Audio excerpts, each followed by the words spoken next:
Would it be okay if I gave each of you some money? Give me a few minutes of your time and I'll give you $1 trillion. Now, I'll have to write you a check. I think I only have a couple of $100 billion on me. Most of us know someone who has struggled with addiction of some form or another. Perhaps some of you have struggled with it personally. I was married for 12 years. We had 4 awesome boys and had just taken custody of our newborn nephew. We owned 4 dry cleaners and I worked for the railroad. To say the least, life was pretty good. Then my wife became addicted to drugs. I tried to stay and fight, but within 2 years we had lost everything, including our home, our businesses, my job at the railroad, and our marriage. For 10 years now, she's been in and out of so many treatment centers, I'm not able to remember them all. So far, nothing has worked. She'll probably go to prison within the next few months if she survives that long. In order to help you better understand the unjustness of the cost of addiction treatment, I'll offer some statistics on the dollars spent, who pays those dollars, and rates of success. First, let me give you some interesting dollar figures. Between economic loss and societal harm, addiction costs the United States between $878 billion and $1.45 trillion yearly. Any of y'all keep that kind of money around?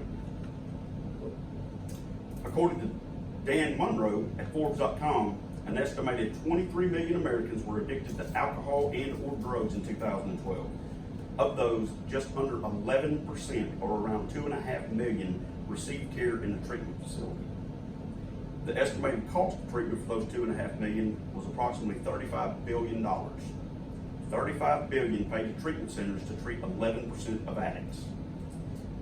This brings up my second point. With all that money pouring into treatment, who's paying for it? Most of the cost of treatment is paid by federal, state, and local agencies, with grants from places like the Substance Abuse and Mental Health Services Administration, Medicare and Medicaid, the Department of Veterans Affairs, and the Affordable Care Act, and others. The bottom line is we as taxpayers foot the bill. According to Mike Riggs at Reason.com, more than 80% of treatment centers are subsidized with tax dollars. Imagine the cost of treating 100% of those addicts. Much of the remainder is covered by addicts themselves by requiring them to work and pay for their own room and board while they're in a program.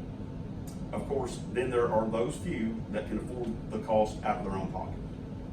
Treatment costs have soared since the 12-step program was created in the 1930s. Then, costs were usually covered by members themselves, pitching in for coffee and snacks. Now, many treatment centers are becoming quite extravagant. For instance, Passages at Malibu in Malibu, California is known as the most luxurious treatment center in the world. A 30-day stay is $80,000 on the low end, but can be $100,000 or more. My ex-wife has completed their 30-day inpatient program 3 separate times over the past 5 years at a cost of approximately $92,000 per stay. One stay could have financed our son's 4-year college education, yet he's paying for that. The Affordable Care Act paid 100% of the cost for her, including round-trip airfare each time. Twice, she's also attended upscale 30-day treatment programs in Florida, which were also paid for by the Affordable Care Act. Very few addicts could come close to covering these costs, even with help from friends and family. With help from all these agencies, surely we're getting our money's worth, right? Consider my final point. Treatment success rates are extremely subjective. There's no standardized system to measure that success. According to Mike Cartwright at American Addiction Centers, vigor of program's success is basically left up to the treatment facilities themselves. How'd you like to grade your own homework? You'd be honest, wouldn't you? What if you were paid based on how good your grades were, and the better the grade, the more the pay? We'd not only all be honor grads, we'd be rich honor grads. Self-proclaimed success rates run from 30% up to 100%. Passages at Malibu claims to have a success rate of better than 80%. These figures are widely debated between rehabilitation professionals, particularly because they fail to do an extensive follow-up once their patients are discharged. Others may track the progress for 30 days after release, while others may attempt to keep track of their clients for years.